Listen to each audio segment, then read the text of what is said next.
La résilience se définit toujours au travers des métiers. Donc la résilience ne peut pas se définir par technologie, par plateforme, par application. Elle se définit au travers d'un métier et par définition transverse. Bienvenue dans Les Résilients, le podcast des super-héros du numérique. Un podcast produit par Silicon.fr en partenariat avec Splunk, une entreprise de Cisco. Splunk aide les organisations à être plus résilientes grâce à sa plateforme unifiée de sécurité et d'observabilité.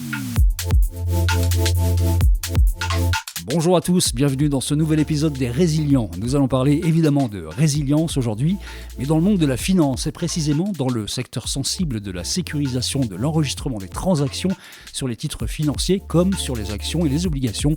On vous en dira plus avec notre invité Eric Mailleux qui est Head of IT Production et IT Resilience d'Euroclear. Bonjour Eric. Bonjour Bertrand, bonjour Audrey. Merci d'être présent dans ce podcast. Audrey est donc là avec nous. Audrey Williard, Senior Content Manager chez Splunk, filiale de Cisco, et voix éternelle des résilients. Bonjour Audrey. Bonjour Bertrand et bonjour Eric. Comme dans chaque numéro de ce podcast, Audrey et Eric, on commence par une histoire de résilience. Donc Eric, vous allez pouvoir réagir à cette histoire que vous donne en cadeau d'ouverture Audrey.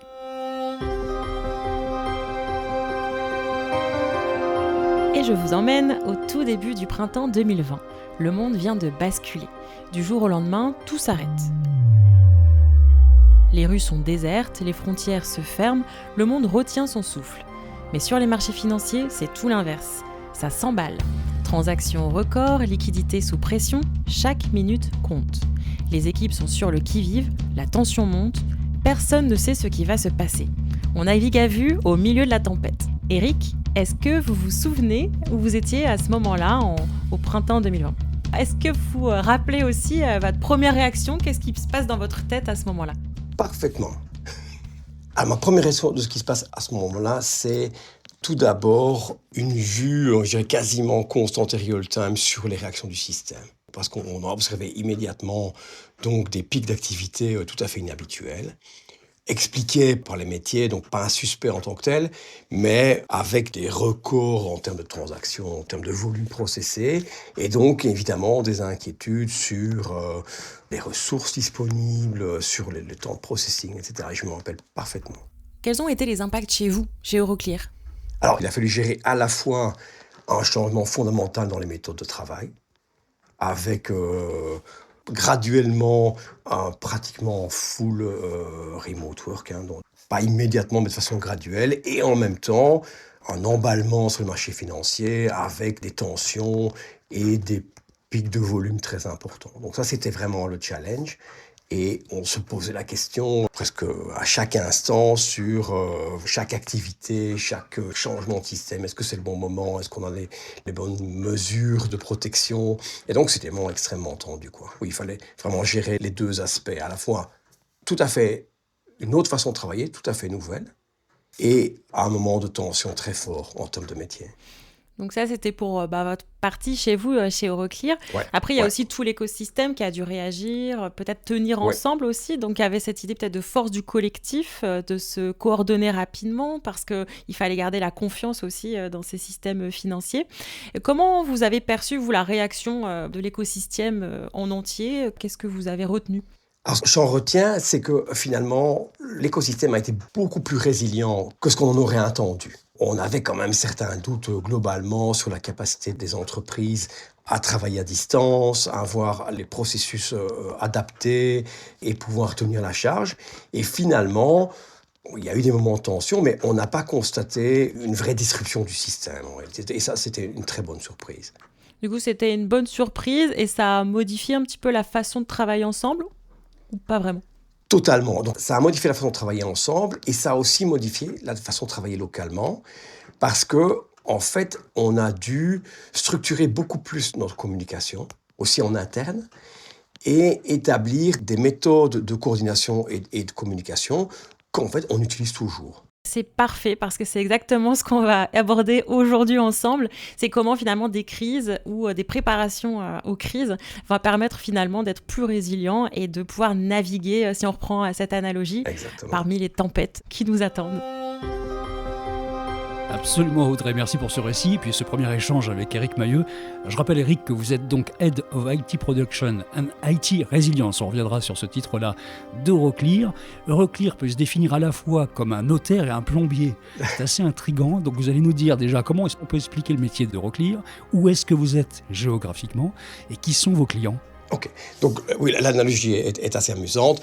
Elle traduit le fait que Euroclear étant une infrastructure de marché financier, un acteur clé au centre des marchés financiers, est à la fois extrêmement important pour nous de garantir l'intégrité de nos données, des balances, des mouvements, des positions, des choses comme ça, et à la fois de permettre un échange massif d'informations, donc de liquidités, d'instructions, de reporting entre nous et l'écosystème. Alors l'écosystème, donc Euroclear en fait est constitué d'un certain nombre de CSD, donc en Central Securities Deposit, et nous opérons principalement donc en Europe, Londres, Paris, Bruxelles, Amsterdam et les Nordiques, donc Finlande, Suède. Et vos clients sont des institutionnels, des États ? Nos clients sont institutionnels uniquement, donc c'est des banques centrales, ce sont des grands groupes financiers, des issuers, donc des grands groupes industriels qui émettent des obligations. Ça, c'est le panel de clients. Ouais. Quelles sont, Eric, les menaces en matière de cybersécurité qui peuvent peser sur Euroclear ? Comment d'abord sont-elles identifiées en interne ? Et puis quelles sont les implications pratiques possibles ? Je dirais, d'abord, en termes d'identification, on a un process qui est relativement avancé où on identifie les menaces. Alors, les menaces, elles sont diverses. Donc, elles peuvent être liées à des situations géopolitiques, elles peuvent être liées simplement à la concentration de risques, concentration d'assets, la variabilité des éléments externes, des éléments internes. Et donc, nous avons un processus pour classifier ces menaces et les traduire en, on va dire, scénarios possibles, scénarios de disruption possibles. Alors, je ne vais pas vous surprendre. Évidemment, on a des scénarios essentiellement, en tout cas en termes de développement, autour de l'intégrité de la donnée, donc qui peut être cyber ou non, mais donc on étudie les cas où la donnée a été corrompue de façon plus ou moins importante et de façon plus ou moins transverse. Et c'est là que nous investissons le plus massivement, je dirais. Et puis on a des scénarios beaucoup plus classiques, perte de région, perte de data center, perte de personnel ou indisponibilité temporaire de personnel. Et on décline généralement entre 12 et 15 scénarios que nous réexaminons de façon très très régulière et pour lesquels nous prioritisons le développement de scénarios de reprise. On l'a vu en intro, quand on vous a présenté, vous êtes Head of IT and Resilience. Donc en fait, vous avez le mot résilience dans votre job title, oui. Ce qui est rare, peut-être même la première fois qu'on l'a sur le podcast. C'est la première fois. C'est la première fois. Donc c'est intéressant, vous étiez la bonne personne pour être interviewé aussi au sein du podcast et vous reportez directement au CTO de votre groupe. Donc est-ce que vous pouvez nous parler un petit peu de ce rôle transversal au sein de l'IT ? Oui, Head of IT Production, pas Head of IT global. Et c'est très intéressant parce que, donc, vu la nature de nos activités, vu aussi, quelque part, la transversalité des processus métiers au travers de notre infrastructure et de nos applications, depuis très très très longtemps, ce rôle de IT Production a été défini. Donc, moi et mes prédécesseurs sommes en charge, accountable, pour la stabilité des services business offerts par l'IT, de façon transverse. Et en fait, nous avons capitalisé sur cette pratique, capitalisé sur ce rôle pour l'étendre à la résilience. Parce qu'en fait, la résilience rencontre exactement le même type de contraintes. La résilience se définit toujours au travers des métiers. Donc la résilience ne peut pas se définir par technologie, par plateforme, par application. Elle se définit au travers d'un métier et par définition transverse. Et le fait que nous avions cette position production transverse en faisait un très bon moyen pour capitaliser sur ces pratiques de transversalité, de détection, de communication avec les métiers. On a dit que vous aviez le mot résilience dans votre titre, mais vous avez, c'est une chose rare également, une équipe résilience à l'intérieur des équipes que vous dirigez. Quel est le rôle de celle-là et quel est le rôle des autres équipes que vous dirigez ? Mon équipe résilience, elle est en charge en fait, de la centralisation des pratiques de résilience. Alors, qu'est-ce que ça veut dire ?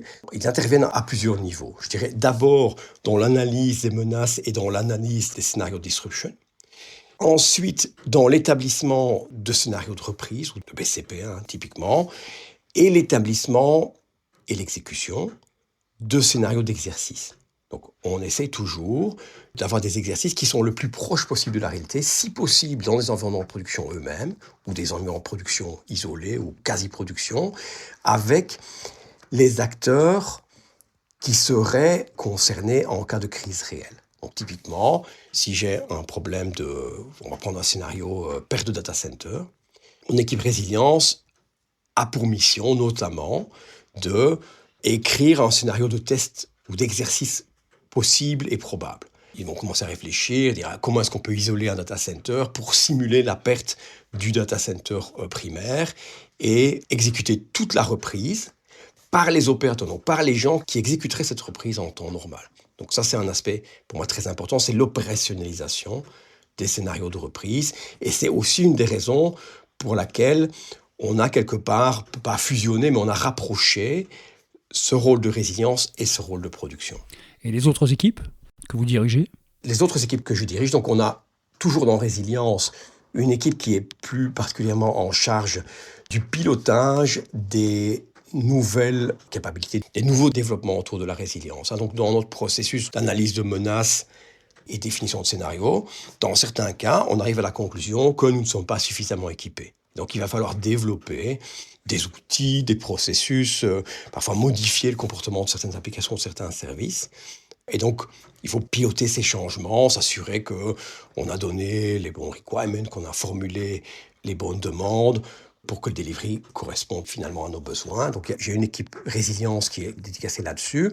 Et mes autres équipes sont plutôt des équipes de production, de ce qu'on appelle Master Control Room, donc du pilotage et de la gestion de crise, gestion d'incidents complexes ou non, gestion de problèmes, l'analyse de récurrence par exemple, gestion de changement, donc l'analyse de risque en termes de changement et coordination en termes de changement. Et j'ai une équipe, et ça c'est un peu particulier également, j'ai une équipe qui est dédicacée sur la gestion de mes plateformes de détection, qui me rapporte directement, vu finalement la criticité de ces plateformes.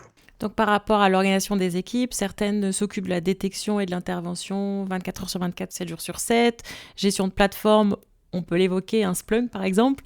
Exactement. Évaluation des risques, résilience, disaster recovery. Est-ce que vous pouvez nous en dire plus ? Comment ces équipes vont travailler ensemble ? Comment elles vont s'articuler au quotidien pour garantir finalement la continuité des services qui est votre métrique phare, j'imagine ?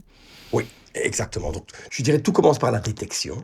En tout cas, ça a été le gros développement, je dirais, des 3-4 dernières années, où on a vraiment implémenté un système, et on travaille beaucoup avec Splunk, un système de détection temps réel, organisé autour des services métiers, et dans lequel on implémente un grand nombre de métriques et un grand nombre d'indicateurs pour mesurer en temps réel la santé, la bonne santé ou la bonne performance du service, avec des méthodes avancées, de patterns, de changements de comportement, anomalies, etc., etc.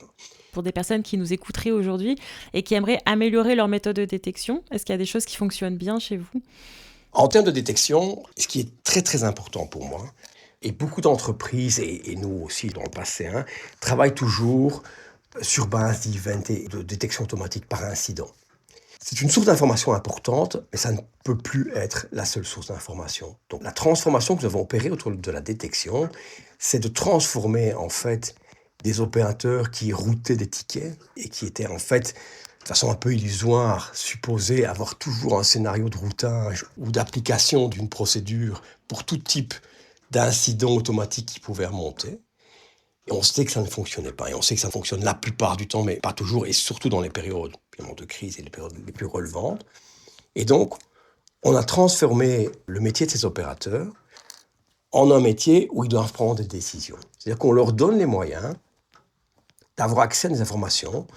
Alors, ces informations sont processées, mais d'avoir accès à un grand nombre d'informations pour pouvoir prendre une décision en termes de « oui, cette situation est un risque, oui, cette situation est anormale, et donc, je vais triggerer un incident, je vais impliquer les équipes métiers et je vais éventuellement triggerer une crise. » Et ça, c'est fondamental.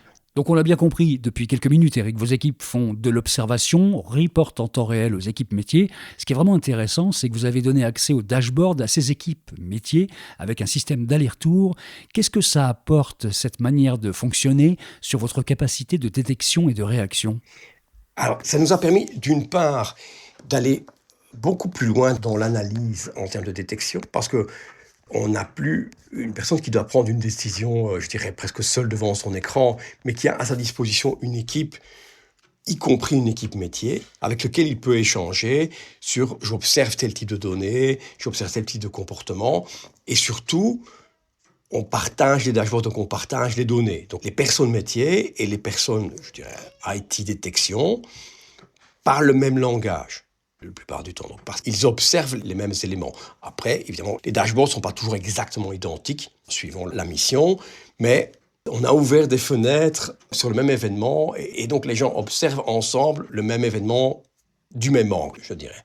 Et ce qu'on a fait aussi, et pour faire le pont avec ce dont on parlait tout à l'heure, donc dans la période Covid, on a créé des groupes de discussion en fait permanents, métiers, IT production et résilience dans une certaine mesure, et qui sont aussi très très fort utilisés dans ce contexte-là, parce qu'on a organisé la communication en termes de métier, et donc ça facilite très très très fort le dialogue, et surtout, c'est un dialogue permanent. Donc quand on a une crise ou un incident important, je dirais, on n'a plus besoin d'établir la connexion, de commencer à parler un langage commun. On gagne, je dirais parfois 30, 60 minutes, rien que parce qu'en fait, on parle avec des interlocuteurs avec lesquels on parle tous les jours. Et on l'a compris, la donnée, c'est très très important pour vous, c'est même le moteur de votre activité. En fait, ce n'est pas vraiment des données, c'est essentiellement des métadonnées. Pourquoi cette décision ? Je travaille principalement avec des métadonnées. Et pourquoi est-ce que je travaille principalement avec des métadonnées ? En fait, c'est une décision fondamentale qu'on a prise au démarrage de ces projets, quand on a commencé à collecter les données. Donc évidemment, dans le secteur financier, il y a des contraintes en termes de fraude, en termes de contrôle et en termes de partage de données. Et on a voulu construire un système ouvert, parce qu'on a voulu construire un système, d'un point de vue détection IT, je dirais, qui peut corréler des données de façon totalement libre au travers des plateformes. Et le seul moyen de garantir l'ouverture du système, c'est de ne pas avoir de barrière métier. Et donc, il y a des exceptions, mais généralement, quand je dis métadonnées, ce sont des données quand même relativement riches. On va parler de type de message, on va parler de sender, de receiver. Donc, on a une donnée qui est relativement riche, mais qui ne contient jamais le contenu business. Donc, les montants, les numéros de compte, ce genre de choses-là ne sont pas accessibles pour nous. Concrètement, comment vous les exploitez, ces métadonnées, pour détecter des incidents ou des comportements qui peuvent être anormaux ? Alors, on a, je dirais, 2 grands cas d'application, peut-être même 3, mais en tout cas 2. Un premier cas d'application, c'est un système de contrôle. Donc, on a des outils de détection beaucoup plus classiques qui vont reporter un scénario anormal, du genre un message est bloqué. Une des premières applications, c'est d'avoir un moyen indépendant de détecter, de façon qui ne peut pas être manipulée par un humain, le scénario d'erreur. Donc, si le message est bloqué, je vais recevoir pendant de l'application qui doit gérer le message un ticket, un incident qui va me dire le message est bloqué. Ce qu'on a également implémenté, c'est un capteur qui voit aussi le message. Et donc, si quelqu'un par erreur clôture le ticket, ma plateforme de détection va dire le message bloqué, il est toujours là. Et il est bloqué depuis X minutes. Donc ça, c'est un premier cas très très simple. Après, massivement développé également, ce sont des scénarios plutôt d'analyse de comportement du système. Donc, classiquement, d'observabilité. Donc, on compare des données ou des comportements, des métriques au temps T pendant une période de temps, disons les dernières 10 minutes, avec des données historiques. Donc, un jour similaire, on avait une valeur A et aujourd'hui, on a une valeur 1 plus 100%, quelque chose n'est pas normal. Ça, on fait beaucoup aussi. Et puis, je dirais, c'est plutôt le troisième cas de la traçabilité cross-système. On essaie de tracer, pour certains types de transactions, certains types de messages, on va essayer de tracer via des identifiants uniques ou des identifiants de corrélation, le passage de certaines transactions à travers nos systèmes jusqu'à l'extérieur et inversement. Vous parliez de gestion de crise. Pour qu'on comprenne un peu mieux peut-être encore les enjeux de Euroclear, est-ce que vous en avez une en particulier que vous pourriez partager avec nous ? Une gestion de crise réussie, je l'espère. Et quelles leçons vous avez peut-être pu en tirer de cette crise ? Alors, j'ai beaucoup de scénarios, d'anecdotes comme ça en tête. Et je ne vais pas entrer dans les détails de la crise elle-même. Mais ce que j'ai constaté dans le passé, et c'est les cas les plus difficiles pour moi et les plus frustrants d'une certaine façon, c'est des crises ou des incidents où dans les premières minutes, on va dire la première heure où l'incident est toujours géré, je dirais au niveau local, on prend des mauvaises décisions liées en fait à l'indisponibilité de données. Donc on fait une mauvaise caractérisation de l'étendue du problème ou de la nature du problème. Et cette mauvaise caractérisation, toujours liée au manque de données ou à la mauvaise compréhension des données, entraîne certaines prises de décision qui aggravent extrêmement, pas toujours extrêmement, mais qui peuvent aggraver extrêmement la complexité et l'étendue du problème. Vous avez passé, on l'a compris parce que vous l'avez raconté, pas mal de temps ces dernières années à récupérer toutes les métadonnées qui sont nécessaires à votre activité IT. Maintenant que c'est fait, quelles sont les prochaines étapes qui vous intéressent encore plus pour cette résilience ? Est-ce que vous pouvez miser sur le cloud ? On imagine que oui. Tirer profit des données business, est-ce que vous faites ça ? Est-ce que l'IA a une place également dans votre futur ? Ou votre présent d'ailleurs ? Alors, tout à fait. Je dirais, on essaie d'exploiter toujours plus de données. Alors, c'est parfois des données qui sont présentes et pour lesquelles on va élaborer des scénarios plus avancés ou nouveaux. C'est aussi avoir des données de meilleure qualité. Donc, on travaille avec les applications, avec les plateformes pour récupérer des données qui soient plus riches. Toujours métadonnées, mais qui soient plus riches. En termes de cloud, oui, donc on utilise le cloud en termes de résilience. Pour certaines données de détection critique, on va les dupliquer. Donc, on va les dupliquer dans notre on-prem, dans nos data centers et dans le cloud. Au cas où on a un gros problème, typiquement cyber, dans notre data center, on va être capable de démarrer les premières analyses et les premières investigations sur base de données qui ont été exportées dans le cloud. Le défi suivant, c'est effectivement en termes d'intelligence artificielle. Pour moi, on a 2 cas de figure. Le premier, c'est utiliser l'intelligence artificielle pour mieux analyser les données, donc mieux analyser notamment le potentiel des données. Et pour moi, c'est le cas, je dirais, le plus urgent, qui a un bénéfice le plus immédiat, parce qu'on a une masse énorme de données, on exploite une partie, mais il y a un certain nombre de patterns de corrélation qui ne sont même pas, on n'en est même pas conscient. Et donc là, avoir des systèmes d'intelligence artificielle pour scanner et interpréter ces données et nous suggérer des scénarios de détection encore meilleurs, encore plus précis, ça c'est certainement une priorité. Et je dirais plus classiquement, une deuxième priorité, ce sont des scénarios d'IA pour interpréter le retour des scénarios et pour, on va dire, faire de la détection, voire même de la reprise, ou en tout cas initier des scénarios de reprise en fonction de ce qui a été observé. Mais c'est évidemment beaucoup plus risqué, donc c'est quelque chose qu'on va implémenter de façon beaucoup plus prudente. Alors c'était le mot de la fin. Maintenant, si vous aviez la possibilité d'avoir un super pouvoir dans le cadre de votre métier, ce serait lequel et pourquoi vous l'avez choisi ? Alors, j'ai hésité. En fait, pour moi, j'aurais dit la préscience, naturellement. Mais plus j'y réfléchis, et plus je pense que c'est l'omniscience. Donc, je ne suis pas forcément intéressé de savoir ce qui va se passer dans le futur, mais je suis intéressé de savoir tout ce qui se passe maintenant. Donc c'est l'observabilité en temps réel, en transcription. C'est effectivement la conséquence d'une bonne observabilité. Oui. D'accord. Et pour un prochain épisode, est-ce que vous avez pensé peut-être à une super-héroïne ou un super-héros à interviewer et pourquoi, qu'est-ce que cette personne aurait à nous raconter ? Alors j'y ai pensé et je n'ai pas de nom à vous donner. Je vais développer.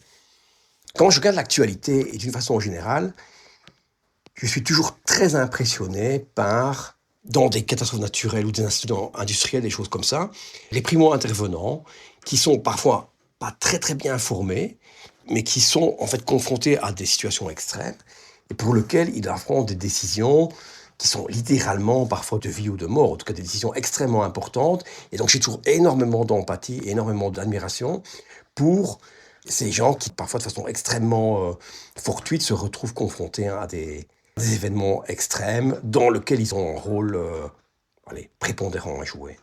Merci beaucoup, Éric Mailleux. Merci Audrey, merci Bertrand, avec plaisir. C'est un plaisir de vous avoir dans ce podcast. Vous étiez l'invité des Résilients, le podcast des super-héros du numérique, podcast produit par Splunk, une filiale de Cisco, la plateforme qui renforce la résilience de votre organisation.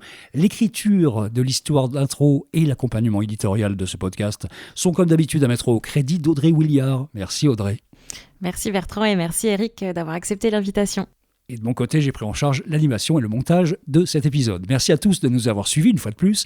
Si vous avez raté quelques épisodes des Résilients, ne pleurez pas, ça arrive. Vous trouverez l'intégralité des 3 saisons sur toutes les principales plateformes de podcast. Alors pensez bien à vous abonner au passage pour ne rien rater des nouveaux numéros à venir. Et si en plus vous nous donnez quelques étoiles, je pense qu'on est d'accord Audrey et moi avec ça. À très vite pour une nouvelle rencontre autour de la résilience numérique. Retrouvez l'ensemble des épisodes de Les Résilients sur toutes vos plateformes de podcast préférées. Et pour plus de cas concrets en matière d'observabilité et de sécurité, rendez-vous sur le site de Splunk.